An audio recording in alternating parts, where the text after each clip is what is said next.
Hey, Blake, you know our podcast is better on Nebula, right? Oh, for sure. Everyone knows that. Early episodes every week, bonus episode for every miniseries, all the good stuff. Yeah, I just wanted to make sure that you knew. Yeah, I mean, I edit the show and I have a Google Calendar. Like, I got it under control.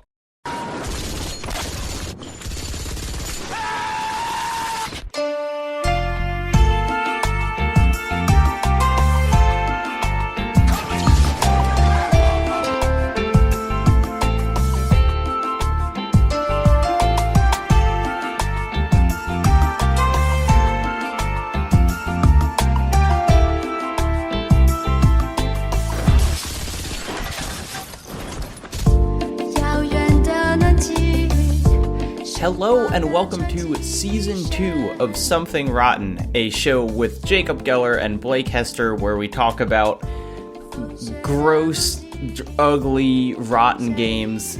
You might have listened to our first season on Max Payne 3, and today we are back starting afresh with 2007's hottest, best reviewed game, Kane and Lynch, Dead Men. My name is Jacob Geller. I am here with Blake Hester. Blake, how are you doing? Jacob, I'm great. Thanks for asking. I forgot to mention before we jumped on our call that we actually need to issue an apology before jumping into this episode. So I want to go ahead and get that out of the way. I would like to formally apologize to Blake Hester for playing Kane and Lynch, Dead Men. Didn't foresee the issues he would run into and the strife he would subject him to, so wanted to go ahead and issue a public apology. We can extend that to any listeners who felt like they should play along with the series. We very much appreciate you and your commitment, and I'm sorry for reasons that we will get into shortly. Or reasons you probably already know if you are playing along with us. Yeah. Because good Yes. Lord. And if you're playing on Sony's PlayStation 3 console, home computer entertainment system, an extra apology to you, because that thing is busted.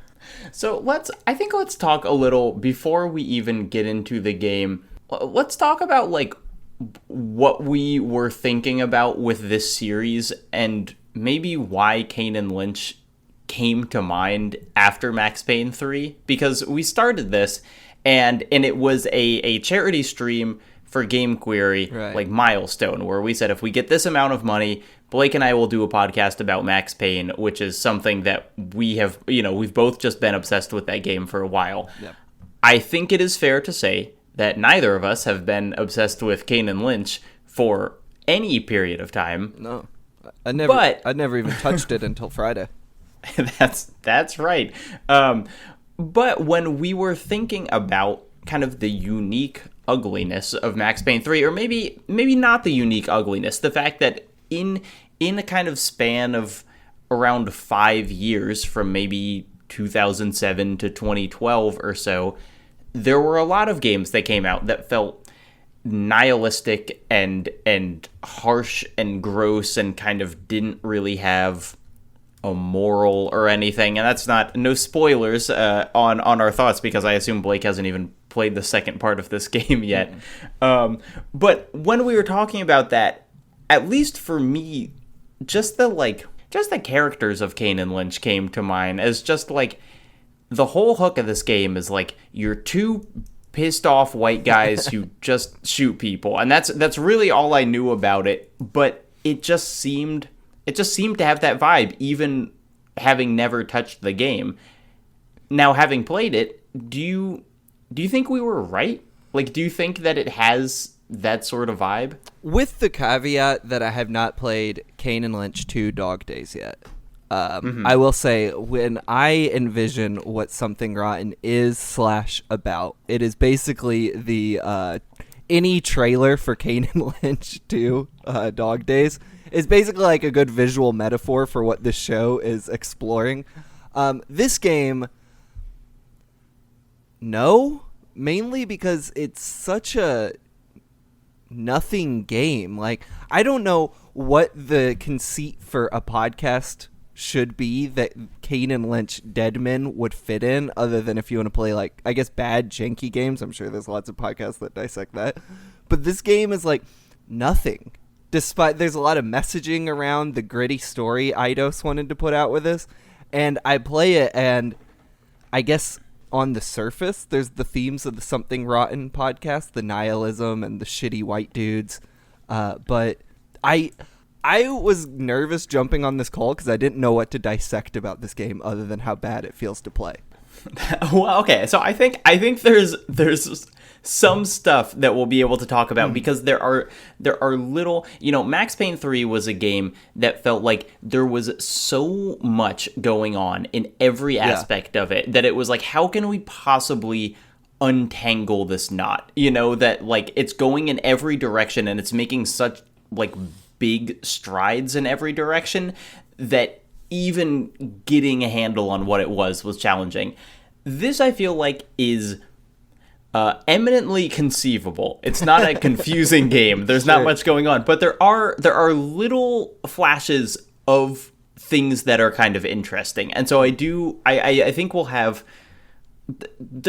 I want to find something in this game. This is kind of my goal, and we should say also this is going to be another 5-episode series, but because these games are very short and kind of less substantial than Max Payne, this one and the next one are going to be on Kane and Lynch Dead Men, and then the following 3 will be on Kane and Lynch 2 Dog Days. So we're going to have 2 on Kane and Lynch 1 and 3 on Kane and Lynch 2. And so this one we are playing up until the end of Chapter 8, which is called Breakout. For anyone following along, which again, you shouldn't. You're fine. But let's talk about when this game came out. So, 2007. I don't know if you've looked at the games that came out in 2007. Pretty good year. Let me guess real quick. Yes, go for it. 2007. That would have been BioShock 1. That's right. Good game, despite bad creator. Let's see. So that would have also been Uncharted 1. Oh, is that true? It probably is. Yes, correct. So, and then Assassin's Creed 1. Also correct. And those are the only 3 big ones that are coming to mind. Okay, you ready? Yeah. You ready for this? Okay. Wait. One more. Yes.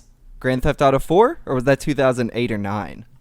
I don't think that was 2007. Okay. But instead of GTA 4, we got Call of Duty 4, Modern Warfare. Good-ass game. Halo 3, Crysis, Super Mario Galaxy, Portal, Mass Effect, The Orange Box, God of War 2, Metroid Prime 3, Rock Band, Guitar Hero 3, Crackdown.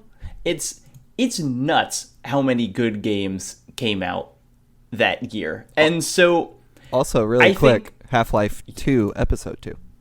Yeah, I said The Orange Box, buddy. Oh, okay. My bad. That's included. Okay. Though I did say Portal as well as The Orange Box. So, yeah, a lot of good stuff. So, I think one of a challenge we might run into in this is trying to talk about this game in the time that it came out, because it's really easy to dunk on a game in 2007 while we're sitting in 2020. Sure. But as we've just demonstrated, games were really good in 2007, and so it's like, I don't want to give it too much leniency, because also, clearly other people knew how to make a really entertaining game back then. That's like, there was a push and pull going on in my mind while I was playing through this, and it's kind of something I think a lot of people who want to go back and revisit a game they really loved from a decade ago, or just play a game from a decade ago, kind of has to confront with is how playable a game will be through, once it's aged. And so I was playing this and I was like, at first I wanted to write it off as like, oh, it's a 13-year-old game. I guess it just hasn't aged well. And then I started to think about 2007 and like BioShock, which is, I haven't gone back to BioShock in a long time, but like, it probably plays well. Uncharted 1 probably plays better, even though it wasn't the greatest play. Yo, it's pretty rough. But I mean, just the fact that you had like COD 4 and stuff, meaning that you had COD 3 and COD 2, which both played great, in the previous year. So obviously it takes a long time to make a game, and it's not like they could be learning from the games that came out in the same year. But even thinking about what preceded those games, they'd still, like, nailed down shooting controls pretty much. That's where I landed with my thoughts on that, is I stopped giving Kane and Lynch the credit of, like, oh, it's a 13-year-old game, so it plays wonky. I was like, well, no, it didn't come out in fucking 2002, despite the fact it feels like it does at some Yeah, it's points. like we knew what, like, dual stick controls and stuff were supposed to be. And hitboxes. Yeah, yeah. So when this game came out, I was reading some reviews from Metacritic today, and there was an interesting mix. I mean, it is firmly mixed. It's got like a 65 or something, and so not, especially in kind of the realm of game reviews, not considered good. But what was surprising to me is that a lot of them talked about, like, they were like, well, the game has, like, great atmosphere and interesting characters, and it's just a shame that, like, the wonky gameplay lets it down. Sure. And that was kind of shocking to me, because when I was playing this, I think the marketing for this game was very effective in selling Kane and Lynch as characters. Yeah. Like, I hadn't touched this game, but I knew their vibe. I knew that Kane was this kind of, like, gruff whatever dude, and then Lynch was like the crazy one who, like, was on drugs and did stuff, and I think that's pretty much exclusively due to the strength of the marketing. And so I was surprised when I started playing this how little of that there was. There's actually not much anything in the game. Like, they don't talk nearly as much as I expected them to, and they don't seem to play off each other's wackiness as much. There's very little characterization, despite ostensibly this being a character-driven story. Like you said, there's not too much banter between characters, and then cutscenes rarely last more than 45 seconds. So even the game does not afford itself, in the time it's supposed to deliver the story, the game does not allow itself to go beyond the most quintessential moments to progress the plot, which is usually someone gets punched or dies, oftentimes a woman. But beyond that, you're not getting much out of it. I do slightly disagree with you, though, in that I think Kane sucks, whatever. Lynch, though, I do kind of find oddly compelling. He's weirdly funny, and he has some interesting nuggets to him. Playing this game in 2020, I'm allowed to have the hindsight of history, so I'm looking forward to seeing how that's delivered upon in the second game, because I assume in the first one he is not going to be much more than interesting nuggets, he kind of says throughout the game. No, but you're right, because even while I was playing this and not knowing anything about the second, I was kind of thinking, why am I not playing as Lynch? Yeah. Like, he just seems more fun. And we should say this game was designed as a co-op game, like, all the marketing and everything, and the different characters are supposed to lead into, you are playing this with a friend, one of you is playing each character, and in some missions at least, the characters are experiencing different things. And so early on, there's, like, the bank heist mission, where as Kane, you just do this very boring, like, go down to a safe and shoot a bunch of dudes while someone else opens the safe and open it up. And then you come upstairs, and Lynch is just, like, shooting civilians. But if you're playing as Lynch, you would actually not see them as civilians. You would see them as, like, hostile, like, police or whatever. And so it does a little of that interesting, like, you're not seeing the same things as each other. And that's a really cool idea. I didn't know that, actually. I'm playing it, like, solo. Yeah, so there's some weird stuff that happens with Lynch where you will, I think you even, like, see characters having, like, dog heads or something. Like, they make it kind of crazy, which, again, is, like, if you're playing it single player, why do we have to play this just, like, sack of shit with no personality? It's got a cool so scar, frustrating. Though. It's got a dope scar. Yeah, he does have a scar. And so that is something that I think we should put up front, is, like, we are not experiencing the optimal version of this game because we're not playing it co-op. But the first mission, it's like, oh, these characters are doing different things. Pretty much every subsequent mission, not really. You're just kind of walking next to each other the whole time. And so it seems like they might have started big with their ambitions and then kind of just called it quits. Okay, that is a good summation of a lot of my feelings on this game. Is each level on paper, if you wrote out what you were going to do in in level 1, 2, 3, etc., would sound awesome. Maybe not mind-blowing, kind of just like a Michael Mann movie, but but like Michael Mann seems like the vibe they're going for. Every level on paper of this game should be awesome. You have awesome shootouts through, downtown LA and on freeways, and you have fights in Tokyo nightclubs and shootouts in fucking donut shops. It's just the execution of everyone feels so... I hate this term because I'm not a game designer or a game developer, but unfinished in a way. Like, the setup will be really cool, and it feels easy to imagine the execution where this whole game is very fun, if not kind of formulaic, but like a bombastic good time. But when you're actually in control of this game, it doesn't matter what they wrote down on paper. The execution of it always feels like there's something massive missing to it. I think it's a really good point. And I also think unfinished is actually not unkind, because what I don't want to call it and what I never want to call a game is lazy. Sure. And people throw around the term lazy, and it's like, we have no clue what the situation of development was. Game dev is almost always a nightmare. People are working long hours and they're rushed and whatever. And one of the bizarre things about this game that I think speaks to your kind of like blueprint theory, if we can call it that, is that this game is 3 hours long and has 16 chapters. Like that's a lot of environments, and that's a lot of just like moving around. And you spend so little time in each of them that you kind of have to wonder what happened, and maybe if they had more things to do in each section that got cut out because they just didn't have the budget for it, or if they realized that the gameplay kind of couldn't sustain longer periods in each of those locales or something. Because it's weird that you were like, where should I stop? And I was like, Chapter 8, and you were like, how long will that take? And I was like, an hour and a half. Yeah.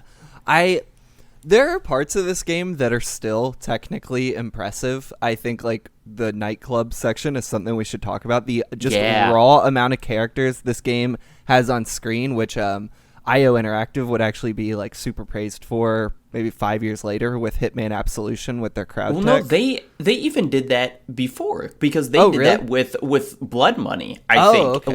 Like Hitman previously had a nightclub level that was a similar packed amount of characters, like on the PS2, I think. It was really impressive. Okay. So I didn't know that, actually. I just remember it with Absolution.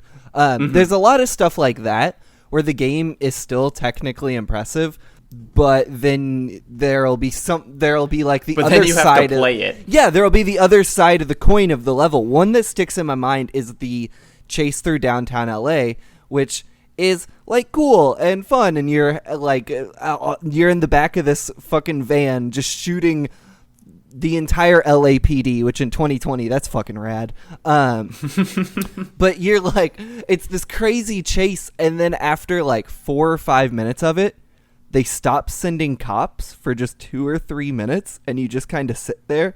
Yeah, you sit there, and then it's like they just like put you in a parking lot, and they're like, we gotta start the car again, and then that just like it just kind of grinds to a halt. But I agree that there are some of those things where it's like you're playing it and you see like the physics attached to some of those cars when you shoot them is like genuinely neat. Yeah. And then it just stops, and it really it seems like one of those things where it's like, maybe they put this together for a trailer or whatever, and so they like had like some parts that looked like really cool and polished, and then it was just like they couldn't keep up that level of polish for the rest of it. But anyway, let's start at kind of like the beginning, like the table setting that this game does, because I feel like it gives you hope early on that it will be a little interesting. The opening of this game's really strong. I mean, like, the first cutscene, I think, is really, really cool. Mm-hmm. Yeah, so it's got Kane. It's a pre-rendered piece of graphics.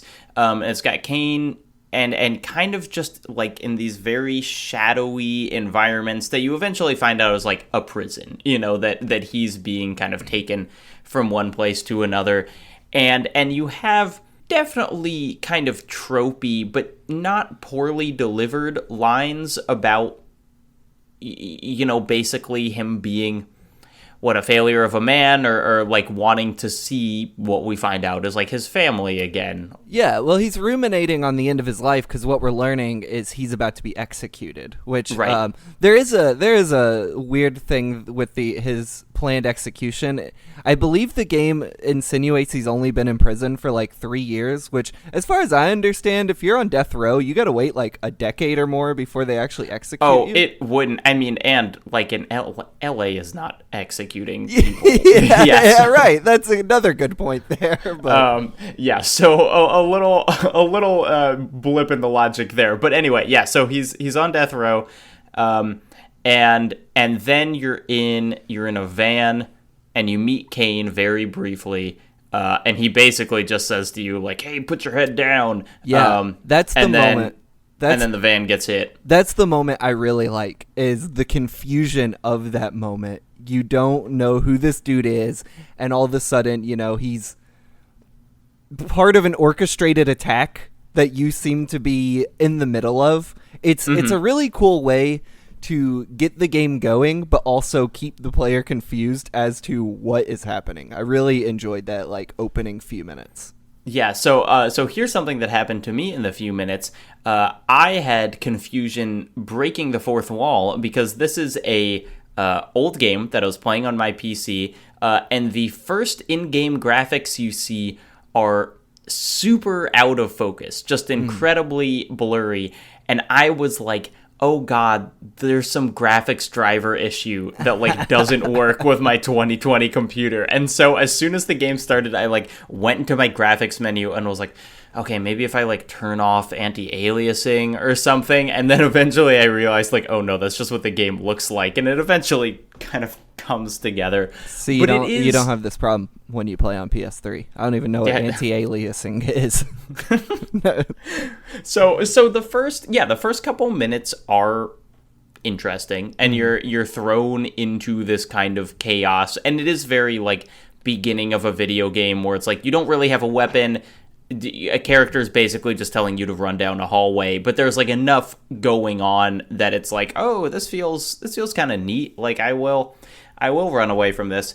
And then you receive first a pistol and then some other firearms. And I think as soon as you start shooting, you texted me. You were just like, oh no. There is a point about 10 minutes into this level where I became stuck for a while, continuously dying. And it was the moment I realized what was in store for me for the rest of the experience. I'll explain the moment. The level is very cookie cutter. It introduces you very early to shooting, climbing, how bad the aiming is going to be for the rest of your gaming experience. Introduces you to all the core mechanics. And then there's a section where you go into a warehouse, climb the ladders to the upper floor of the warehouse, and then escape through the window, and then you're supposed to run across an alleyway while a helicopter and some cops shoot at you to escape into another building. What happened to me in this area is when I would jump out the window, the fall damage in this game, very extreme. Kane takes fall damage if he falls more than 4.5 inches. So you have to do several feet falls, which puts your health bar right at the end. The screen will go red on you at this point. And then if you run, there are people shooting at you. So if you take one bullet, you'll die. And it took me maybe 5 or 6 tries before I don't know the solution. I did the exact same thing every single time, and just one time I did not die.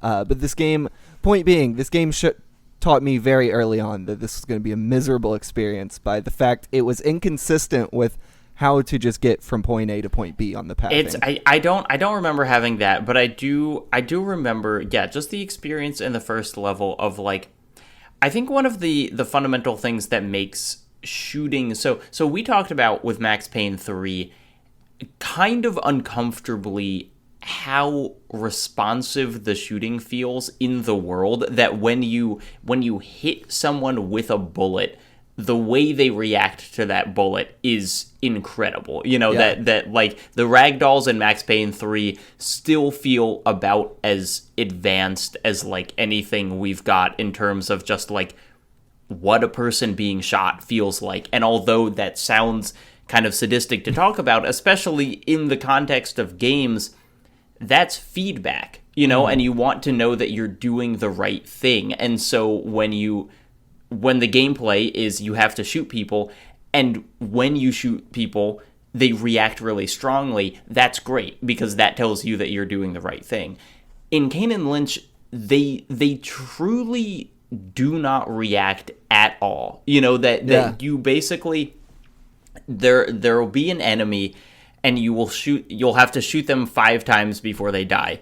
And the first 4 times you shoot them, there's almost no way to know that you even hit them, and then the 5th time they fall over dead. Mm-hmm. And it's so unsatisfying to just kind of like click on people who don't react, and you just have to assume that you're hitting them because you just have no other feedback. Yeah, this game is, like most video games, all about shooting people, and it is mostly broken in this game in numerous ways. It's always surprising how broken the shooting is. I mean, like, it's unresponsive, as you said, but also its hitboxes are inconsistent. You mentioned it in the Ugly Games video you put out. I have also had this issue where even if my reticle is over the dude's forehead in between his eyes and I hit shoot, there's like a 50% chance every bullet will miss. And then I was watching a playthrough, and even this playthrough, like every example or person I've seen play this game has had this issue where it just bullets do not register a lot of times in this game. It's so frustrating. I mean, I feel like we've mostly worked it out now. I haven't played a shooter in a while that felt frustrating in this way, but there was this period of time, especially with third-person shooters, where your reticule was... It seemed like they kind of didn't know how to implement not perfect accuracy. Yeah. And so, like, the most common version was just, like, say you've got kind of an inaccurate weapon like a pistol.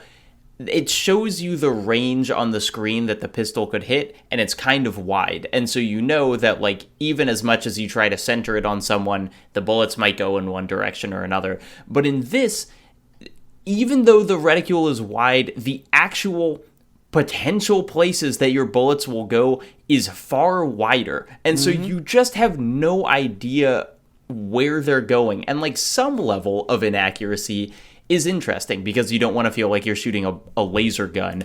But this is just, like, immensely frustrating because it's like, I don't know what I can do better. Like, I am aiming in the right place, and the game is just not letting me hit because it just decides that I'm not going to hit. And unfortunately, that's one thing, perhaps the worst thing about the shooting, but also everything around it has its little quirks and flaws. Getting in cover in this game is basically useless, and that's if you can get in cover, which is another problem in and of itself. I haven't fully figured out how the cover system works. I think you walk up. It's different if you're walking versus crouching. If you're walking, you have to walk up to a wall and then, like, on console or on controller, hit the move button twice towards the wall, and then sometimes he'll zap to the wall. But if you're crouched, all you have to do is be near the wall, and he'll automatically zap to it. But then if you're in cover, popping out of cover, I estimate a 70% chance. When you shoot, you will just hit the wall or surface. Yup.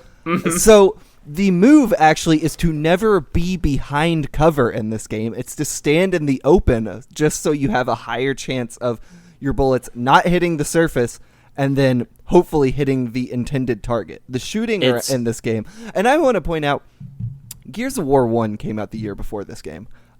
So we had figured shooters out because Gears of War, the greatest third-person shooter of all time, still feels amazing. This game, the absolute polar opposite of what they did there. Even the original 2 Max Paynes. Yeah. Were great.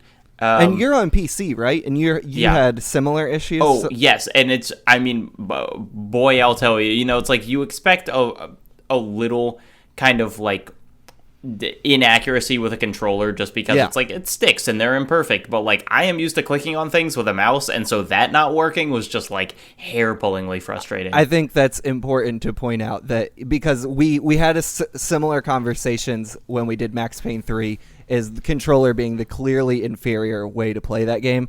This Kane and Lynch, the shooting, sucks. They're all equally inferior. Yeah. There are probably more flaws with the shooting that I'll remember over time, but those are the major ones that stand out. So we've got this beginning level which showcases some good stuff, a lot of bad stuff. There's one moment that I remember liking a lot that was kind of like, oh, that's just like a fun moment, where you're going through, you're escaping with like a bunch of prisoners. It's not just you and Lynch. There are like a bunch of guys running, and you break into the back of this like donut shop, and there's a guy who's trying to open the door. Do you? I don't know. Yeah, if you it's in the this. diner. I know exactly. Yeah, so you're in a diner, and the guy's like, why is the door locked? And then suddenly just like, the whole diner is just like lit up with fire from police across the street. And it was like, that was an interesting enough moment that I was like, maybe this will have some cool ideas, because it's like, I recognize you're working with a small budget, the graphics aren't great, the shooting isn't great, but like, that's a fun idea for a thing. And that gave me hope that like, there would be interesting stuff, because that's just like kind of fun writing. That whole diner section is cool because it's just a diner being blown to shit, like a downtown LA diner. Well, it's near LAX. So yeah, downtown LA. Like the whole section is pretty cool, even with that gag included. Like just it's a cool environment for a firefight, plus an added neat little gag. And I think that remains consistent, that most of the environments are in theory cool. Definitely 100%. In theory. So after that, you the next scene is you kind of make it out of there, and then you wake up and you've got a bag over your head, and so it's like it's just kind of blurry vision, and you're being like dragged towards this group, and you find out that it's a crime syndicate collective, whatever, they're just like a group of criminals. They have a great name. Oh yeah, you wanna tell us that name? The 7. Yeah, and it's the no space number 7. Yeah, the 7. Which I haven't counted. Are there 7 of them? Because it seems like there's only like 4 of them. I will tell you that this game has perhaps the least memorable secondary and tertiary characters I've ever seen. So you won't be able to remember. And so they have a conversation with Kane where they're saying, basically, you correct me on this because it's foggy, but it's like you stole from us, or you owe us money. You kind of screwed us over, and so we broke you out of death row because you need to repay your debt to us. Is that right? That's exactly it. Yeah, Kane is accused of betraying them, and Kane's counter argument is, I didn't betray you all intentionally. I thought you all were dead. But you are unclear on the specifics of what happened with this betrayal. And so they tell him, all right, you're going to do a job for us. And that job is, a bank heist, basically. Is it just only supposed to be that? Or are they basically like, you're going to be our like dude who just does everything now? As far as I understand, they're just telling Lynch to get the job done, and then everything that precedes it is basically Lynch's call. Lynch is, go figuring out what he needs to do with this. But I don't think the 7 ever indicates you need to go here, then there, and do these specific things. Right. So they give him some amount of agency, but they also are like, here, this dude's gonna make sure you don't fuck us again, and that dude is Lynch, and so he's kind of like alongside making sure that you don't try to betray them again or do whatever. And then this just leads into kind of a tutorial. But was there anything else? I would love to unpack the second level of this game with you here, Jacob. First off, the 7 is implied to be a master organization of mercenaries, which, I think further implies that they are rather intelligent human beings. Sure. Why did they decide Lynch was the best person to trust with this job here? Lynch, who is introduced as an absolute wild card. He predates Trevor Phillips, but is basically Trevor Phillips, slightly dialed back a little bit. Yeah, well, I mean, or Kane, like, the amount of effort it takes to break someone out of death row, it's like, just get another dude who didn't betray you. Yeah, and then, but even if you're going to do that, break out a better person than Lynch, who's just an idiot. Yeah, it's confusing why they put so much faith in these people.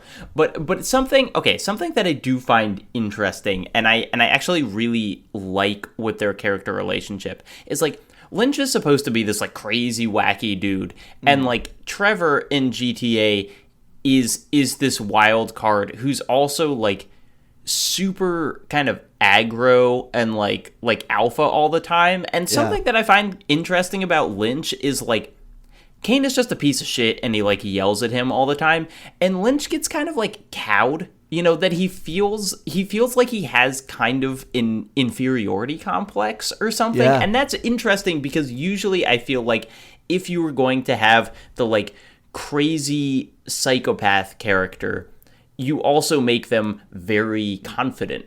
You make them just like, hoo-hoo, wild card, who knows what I'm going to do. And so it's interesting that Lynch is more of a kind of, like, he does feel more just like a mess. That he's like, he's not in control, and he also knows he's not in control enough that, like, when someone else yells at him, he gets kind of, like, sensitive about it. Yeah, that's what makes him the most interesting, like, part of this game. He also, like, has really funny / endearing moments of self-doubt. There's a great quote from him in the third level where Kane's like, we gotta break into this bank, and Lynch is like, what, dude, I don't know how to rob a bank. It's just like really funny. Really quick with the second level, I really want to unpack this because initially when I sat down to play this game, I was like, cool, 1 to 2 hours, I can knock this out in one sitting. And this level, once I finished it, made me instantly turn the game off. So we have the opening of the game, which isn't great, but it is what it is. It's bombastic and interesting enough.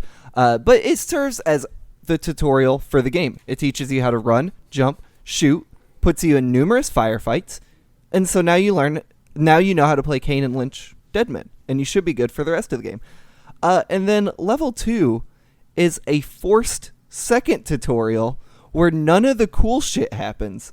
The first tutorial of the game, you're killing 35 cops in a row. It's fucking rad. And then the second one, Kane's like, hey, I'm going to teach you how to shoot your gun, person I'm not playing as.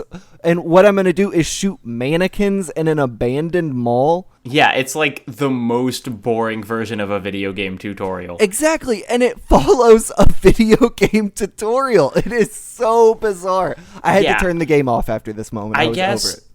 Here's maybe my theory on this. Not playing as co-op, maybe you can't play the first level in co-op, and so this is like if you're playing with your friend, this is where they have to play. And also it does teach you some quote unquote squad commands, which will be a constant source of frustration and not helpful, but it is part of the game in this one that like you can tell people to do other stuff. Big disagree on that. The command to send your homies directly at a person to like focus their fire is great because of previous mentioned issues where anytime you pull the trigger, you have about a 0.5% chance of hitting them. If you send your friends after specific people, because they're invincible. They're made of just titanium. They will run through a firefight to make sure they shoot someone point blank. So you can just take out a whole squad by doing that. It's great. That is true. And also, another thing that we should mention is there is a revive mechanic that actually works solo here. So, in many co-op games, you die and your partner has a chance to pick you up. In this, you die and your CPU character can pick you up and has maybe the most stylishly interesting part of the whole aesthetic here, which is that when you die, there's the score in this game is actually by Jasper Kidd, who did like Assassin's Creed and stuff. And so he's like a competent composer. Most of the soundtrack just sounds like nothing. It's not bad. It's just like the most generic stuff. But when you are downed, it goes into this interesting, sad kind of like synthy piano notes, and it's like, and the background noise kind of fades away, and you hear the voice of like a woman saying like, "You're worthless. I can't believe you ever did it." And it's like, it's kind of an interesting moment of contemplation, and then usually Lynch comes and picks you up, and it's like that's interesting. That's something, and it happens frequently enough that it's like you'll be hearing that a lot. But I didn't get tired of that specifically, even though I got tired of a lot of the game. But then if you die too much, Lynch just can't come to get you anymore, and then eventually you'll game over. I didn't know that was a thing until like chapter 4. Because you're just not dying? Because you're no, such a pro I died gamer? a ton of times. I don't remember the game telling me. I would die, and then it would be like this extended moment where there's like a monologue, and I'd be like, what is happening? So I would just, instead of waiting to see what would happen at the end, I would pause it and just hit restart scene so I didn't have to sit through that over and over. Well, and I also think... Finally today, I was like, why does this last so long? So I just sat through it, and then I got revived. I was like, you gotta be fucking kidding me. I also think there are some situations where Lynch just can't reach you. Yeah, it doesn't happen and every time. It times out. But it does happen, like, enough that it's okay. Real quick, similar mechanic. This game gives you infinite ammo. Because as soon as you run out of ammo, anyone in your party will just give you more ammo, which is interesting. Also, there's some, eventually you'll get, like, sniper rifles or whatever that, like, have limited enough that it's, I've actually had, like, a partner be like, I'm all out, don't have any more ammo to give you, but for the most part, yeah. Also, there's not reloading, really?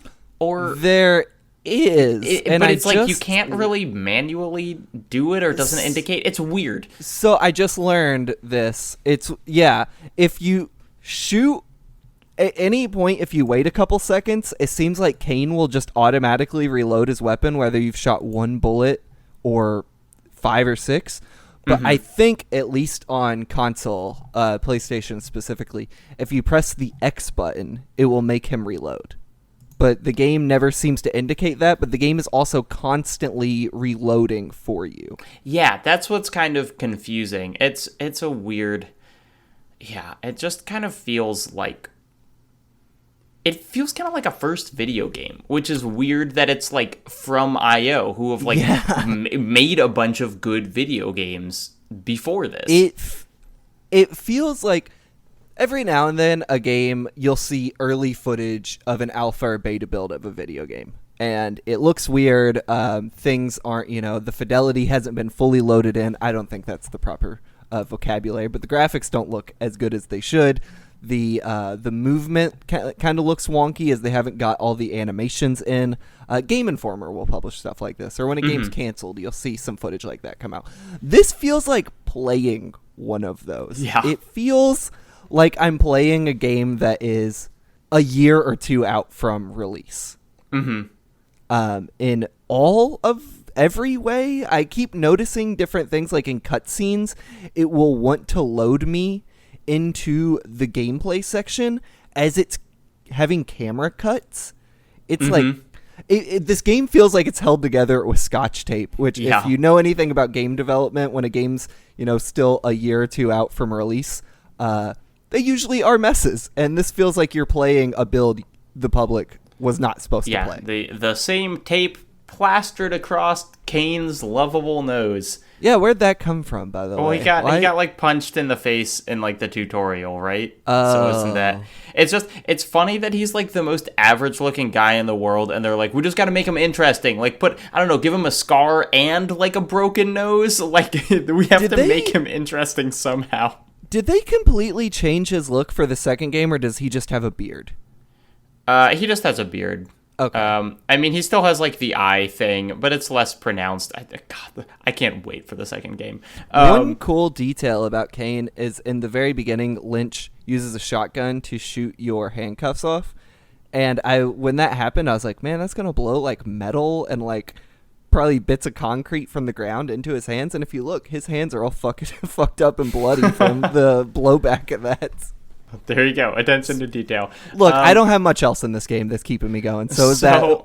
No, I'm glad you're finding things to enjoy. So then there's this mission where you break into a bank, which has a mechanic that we will never see in the rest of the game, as far as I can remember, which is a weird stealth system where someone can like see you doing something. Do you remember this? Where it took me so long to even realize what was happening, where it's like there's a guard and you have to kill them, but if you take too long to kill them, there's like a little window that pops up in the corner of the screen that you realize is like someone else's vision seeing you do the thing. Yeah, it never shows back up in this form, but it shows back up later in the game when they introduce snipers, where you can actually see through the sniper scope. But yeah, this stealth section is really weird because it has 3 enemies and then it's over. And there's never any more stealth in the game, which honestly, thank God. I mean, like, at least they knew to not make you do more stealth. Yeah, the stealth is so weird because, like, first off, this is coming from IO, who made the Hitman games, but the stealth is not like you sneak up behind anyone. You just run face first at people who will pull a gun on you and hope you can melee them before they shoot you. It's very bizarre. It's weird, dude. It's weird. Okay, so let's just kind of talk about some of the more interesting stuff that happened. So this bank heist sucks, other than the fact that you come upstairs and Lynch has like killed a bunch of civilians, which is, kind of gritty meaninglessness, but is interesting. A weird thing that happened in my game is that the people he was shooting were also like getting back up and T-posing. like they were just, and so it did look like he was actually kind of in a haunted space, because it looked like he was shooting these like teleporting mannequins who were just like, I think that was fine. This level is like 30-40 minutes into the game, which is like, you're about halfway done with the game at that point. And it is the first part where you start to figure out who these characters are. With Kane, it's confusing because Kane's a part of this like ultra like mercenary syndicate, but you just kind of find out he's an idiot and everything he does is wrong, which is confusing. But Lynch, you start to understand there's something very wrong with him in this level in a way that is compelling. Kane, nose over tail, is uncompelling, no matter what. But Lynch, this level, you're finally like, what's fucking up with this dude? Yeah, I mean, and I do have to say, and I kind of touched on this in my video on it, like, it is this incredibly broad strokes, just like version of whatever, I think broadly you could say they wanted to paint him as like schizophrenic, but the idea of just like, he has mental illness so he kills people, that's about as far as they went. And it's bad. Like that is not a good depiction of any kind of mental illness or anything, sure. But in a game that is so boring and has like so little going on, even though it's like not a trope that I'm a fan of at all, it is like something to hold on to, and so it's like, at least there's something here that you can do something with. I do think not that it's good or particularly what's the word I'm looking for? Sensitive to sensitive to mental health issues.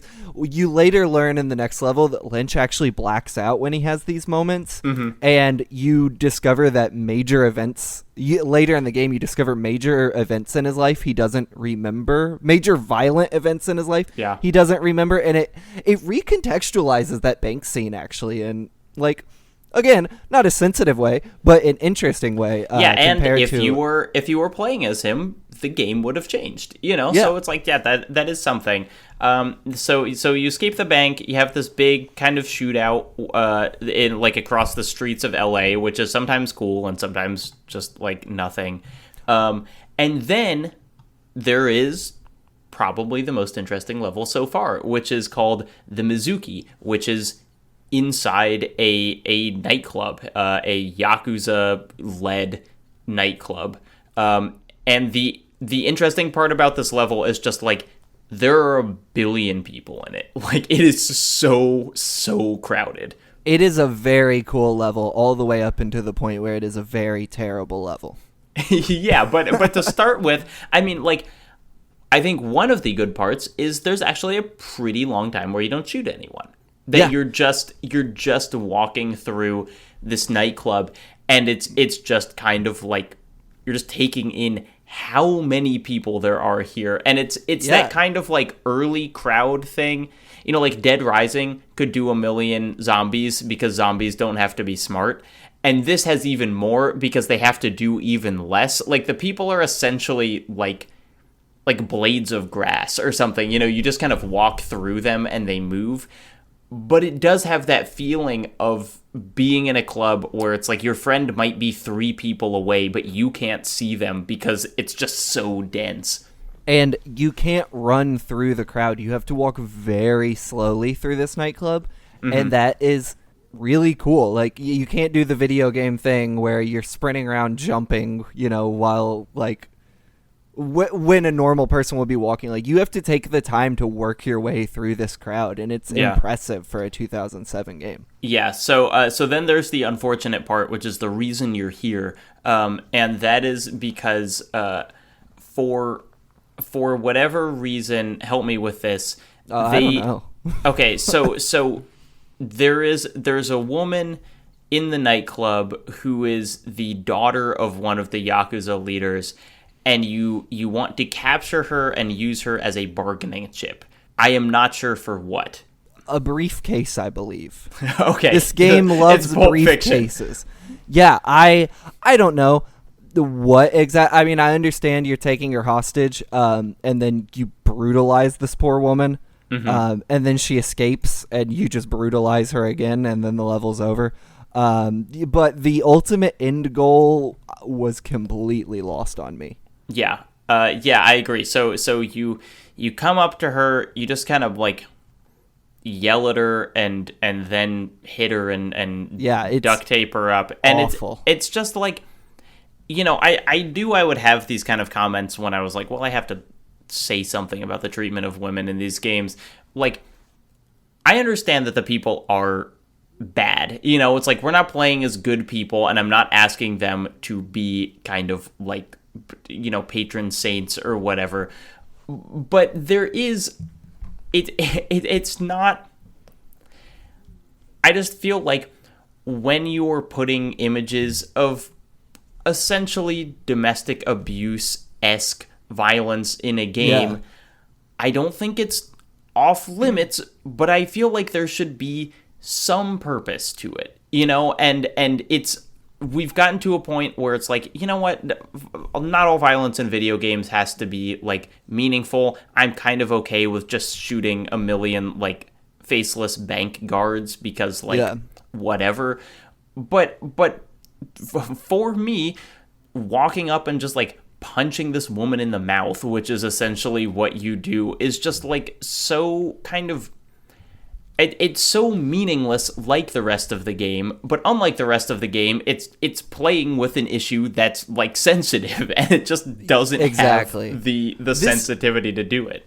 This game is pulling on a lot of gritty movie tropes, and trope is definitely let's show person is bad by beating woman. Mm-hmm. Which, to be fair, beating women, very bad. But, like, also, putting that on screen doesn't, like you said, serve a purpose other than to just brutalize someone. And there's no reason. She seems willing to have a chat with you, and instead, Lynch beats the fuck out of her. Yeah, like, to the point where Kane has to be like, dude, you gotta stop.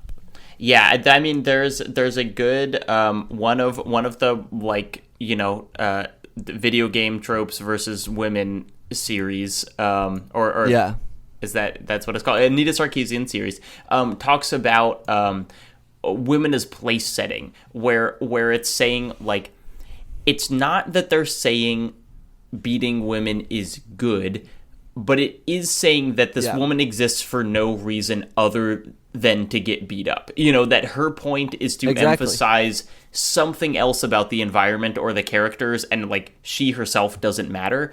And I just, like, when you Google Kane and Lynch, the second image that comes up is just, like, Kane and Lynch looking cool, holding a woman by the hair with duct tape over her mouth.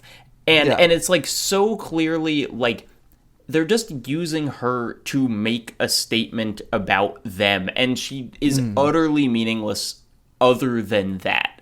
And she's dead in 15 minutes later. Yeah, she dies off screen just because Lynch kills her. Or like, presumably you would have done that in co-op, I guess. I don't know. I think you probably would have, which, again, maybe that's interesting, but it's not as a single player game. And so it just sucks. Like, it's just, like, it's not redeeming. There's nothing cool about it. It's just a bummer. It's also, I think, missing a sound effect when he punches her, which is very jarring. Yeah, it's so then the audio in this game is all over the place.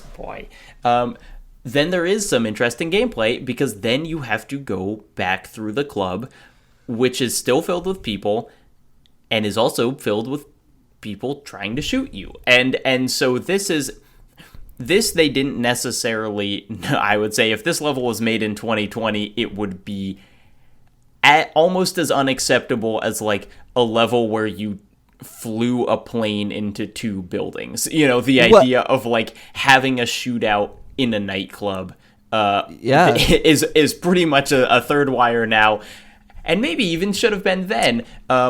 But, playing it in 2020, it certainly feels uncomfortable to have the situation in which you're shooting at people who are shooting at you amidst the sea of people, and there's also kind of no consequence if you hit any of them.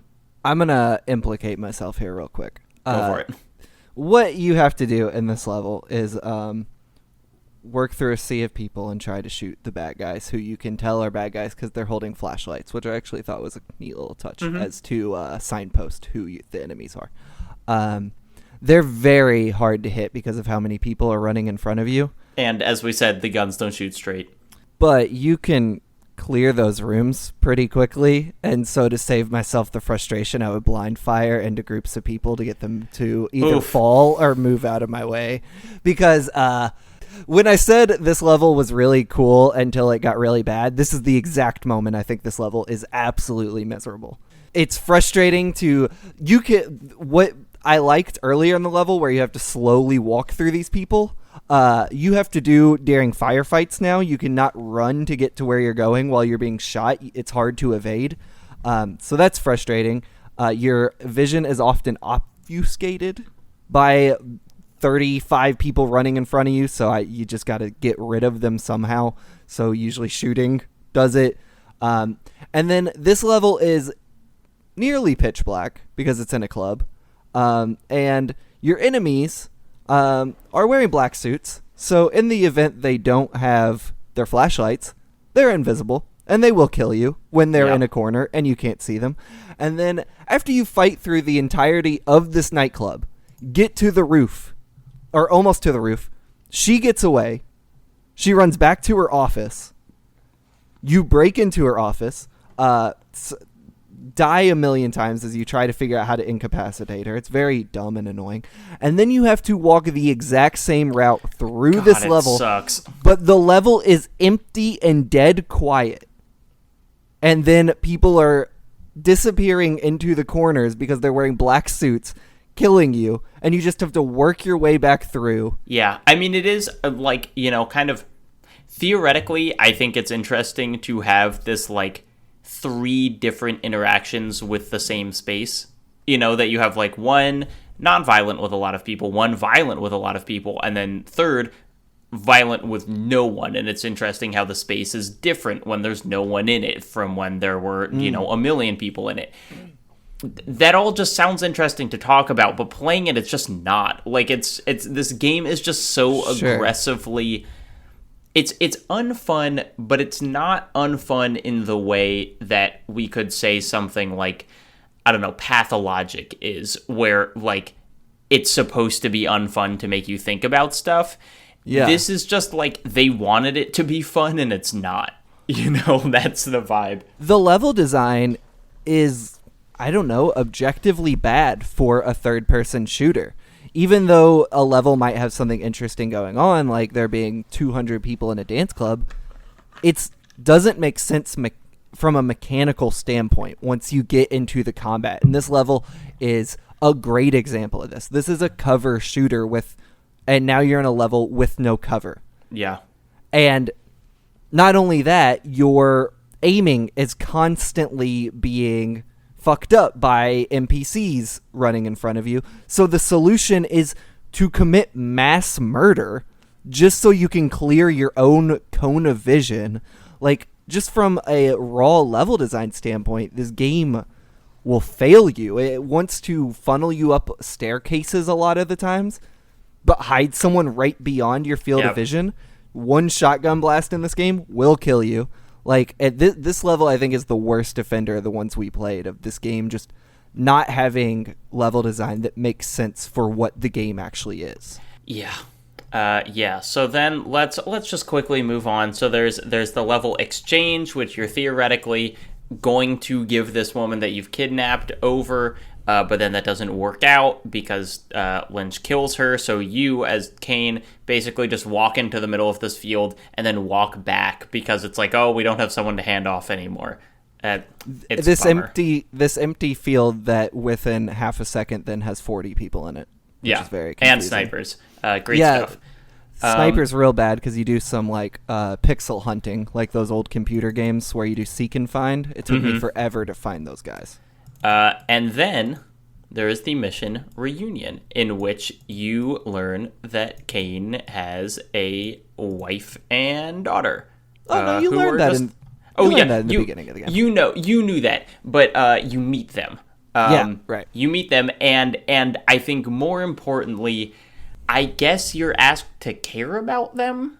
It's like, it seems like the game wants this to be meaningful. Because Kane is kidnapped. Both Kane and Lynch are kidnapped, and the bad men bring his wife and daughter out of a car, and Kane's like freaking out. He's like, don't bring them here, and his wife is just yelling at him, being like, I can't believe you didn't give up this life, because even when you were supposed to care about them, this game seems to just hate women so much that they won't let, one be anything except this kind of, like, nag who gets in the way of what you want, Yeah.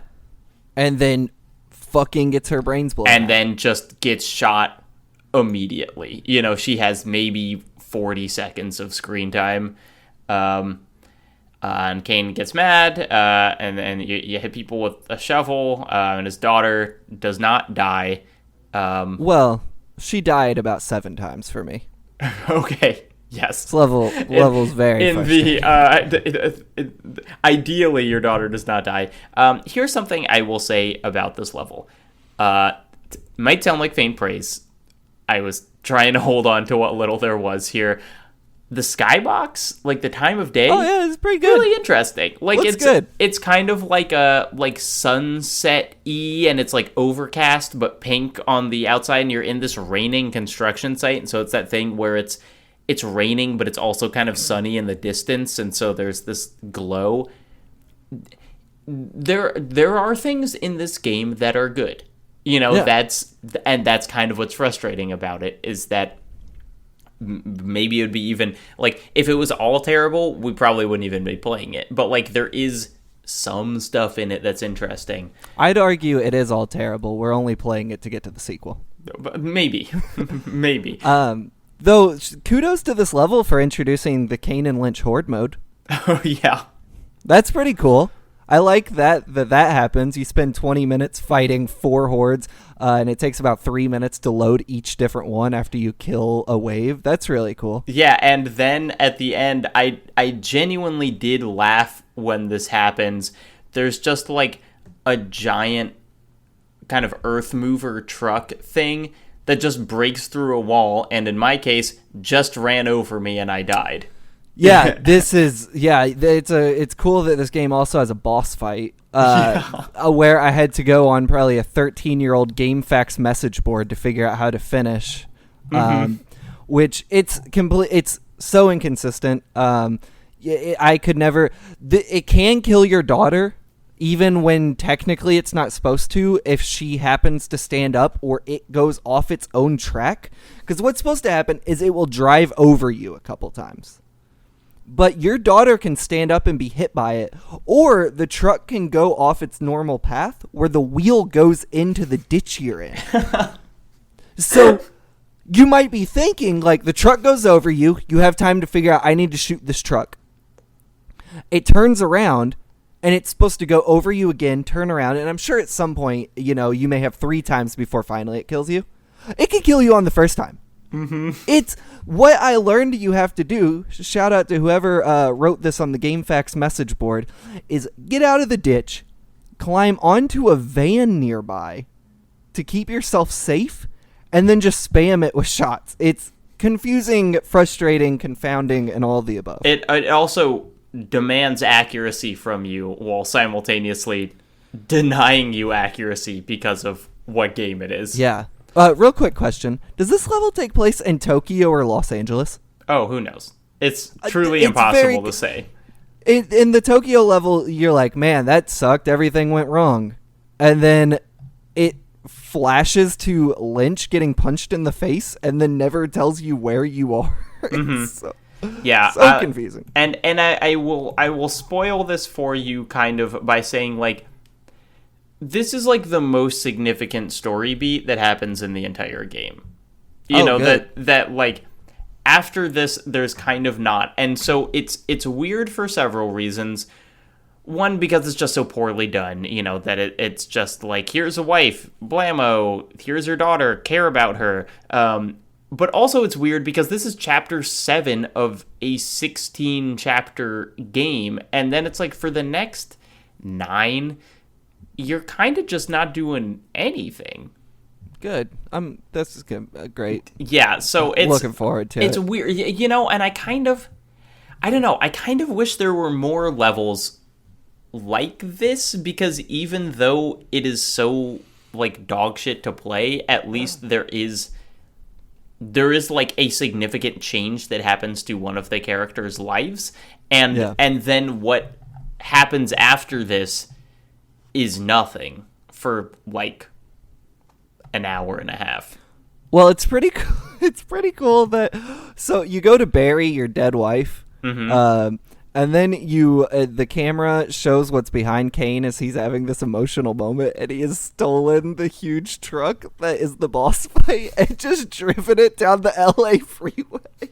It's the funniest shit. That truly should have been in the level. Which is very confusing because, one, that's not street legal. You can't just drive one of those things. It's like the size of those, like, sand things in the beginning of Star Wars. Anyway, you can't just drive that on the LA freeway because it takes up like 2 to 3 lanes. And also, part of the level is waiting for black vans to show up. So they could have just... Anyway, they needed to break into a prison, I understand, but it's very funny to imagine them driving that thing down the street. It's goofy. Okay, and so then comes... we'll wrap this up with kind of maybe the worst, like, the least interesting level so far, which is just, like, you're breaking into a prison to get some other dudes out because you're still trying to accomplish a task that hasn't really been communicated clearly, but you need some more dudes in this prison. You need people you hate and that think you're there to kill them, which is... Well, here's the thing. Kane hates everyone, and everyone hates Kane, and he has no redeeming qualities. Including me. I hate him. Yes, and he would hate you too if he knew you. So yeah, it's a very standard prison level. There's not really anything particularly interesting that happens in this section, but it just ends with you getting some dudes out. A prison riot happens, which is kind of interesting. The NPCs will kind of fight amongst themselves at one point, which just mechanically is kind of interesting. But other than that, there's nothing good going on in this. Yeah, so there's a prison riot. You get out. That's about it. So you've played half of Kane and Lynch 2, or you've played half of Kane and Lynch 1. Is there... I know I've already spoiled basically my feelings on the second half of the game, but like, what would you like to... If there was a way that this game could kind of turn what it was doing around, what do you think it would have to do for you? Honestly, just be fun to play. Just be like, not even be fun to play, just be engaging enough to play, or just feel like it functionally works. Mm-hmm. Like, the story is not going to do it for me. I don't find the story reprehensible or disgusting or rotten, I guess. Even in... have you ever seen the movie The Poughkeepsie Tapes? No.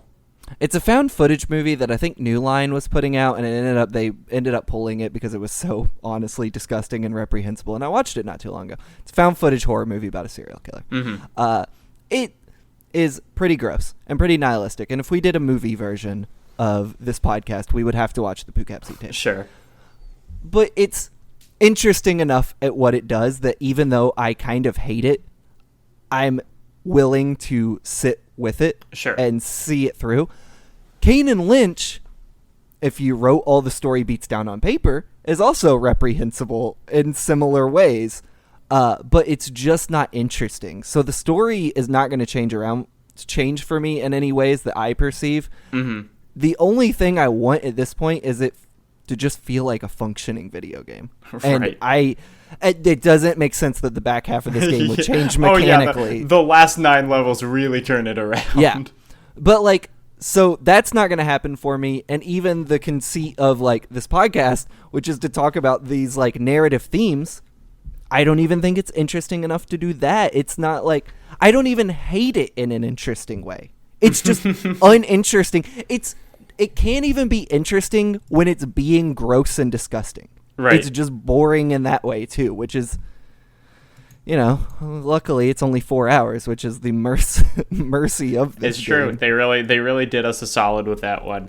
I do think if anyone wants to play along, honestly, there are just like 3-hour, maybe even less YouTube videos to watch. This game's like hard to launch on PC and $15 on last gen consoles. It's weird to even get running at this point. Just watch a playthrough of it. Yeah. And get to the sequel. Yeah. So in the next episode, we will be finishing up Kane and Lynch 1, and we will be talking about what we are hoping to see from Kane and Lynch 2. I've already played it. Blake hasn't. That will be demo. Yeah. You want to talk about how people can get their hands on this early, Blake? Yeah, so this used to be... I mean, if you're listening to it, this is not in the Game Query feed anymore, if you're a returning listener, that is. So we've taken this from Game Query and moved it under Blake Hester LLC, my little empire I'm running here. So if you want to support it and get it early, usually I put things out 5 to 7 days early. You can do that at patreon.com/Blake Hester. Just my name, no word, or one word, no like hyphens or any of that stuff, just Blake Hester. And then you get it early, about a week, which is cool. Which I guess would also give you time to write in with questions and everything, which you can also do through Patreon. Yeah, if you got questions, throw them our way. I'm sure we'll be kind of like looking for things to talk about. So let us know about that, and we'll be continuing with the rest of this series. and then with other games in the future. So if you have other Something Rotten games, write in with those as well. For now, well, let me ask you, before we do our drops, our plugs, our links, anything else you want to say about how you're feeling about the series or the game, anything like that? I am extremely looking forward to Kane and Lynch 2. I spent some time watching the trailers for Kane and Lynch 1 and 2 today. The trailers for 1 are actually kind of cool.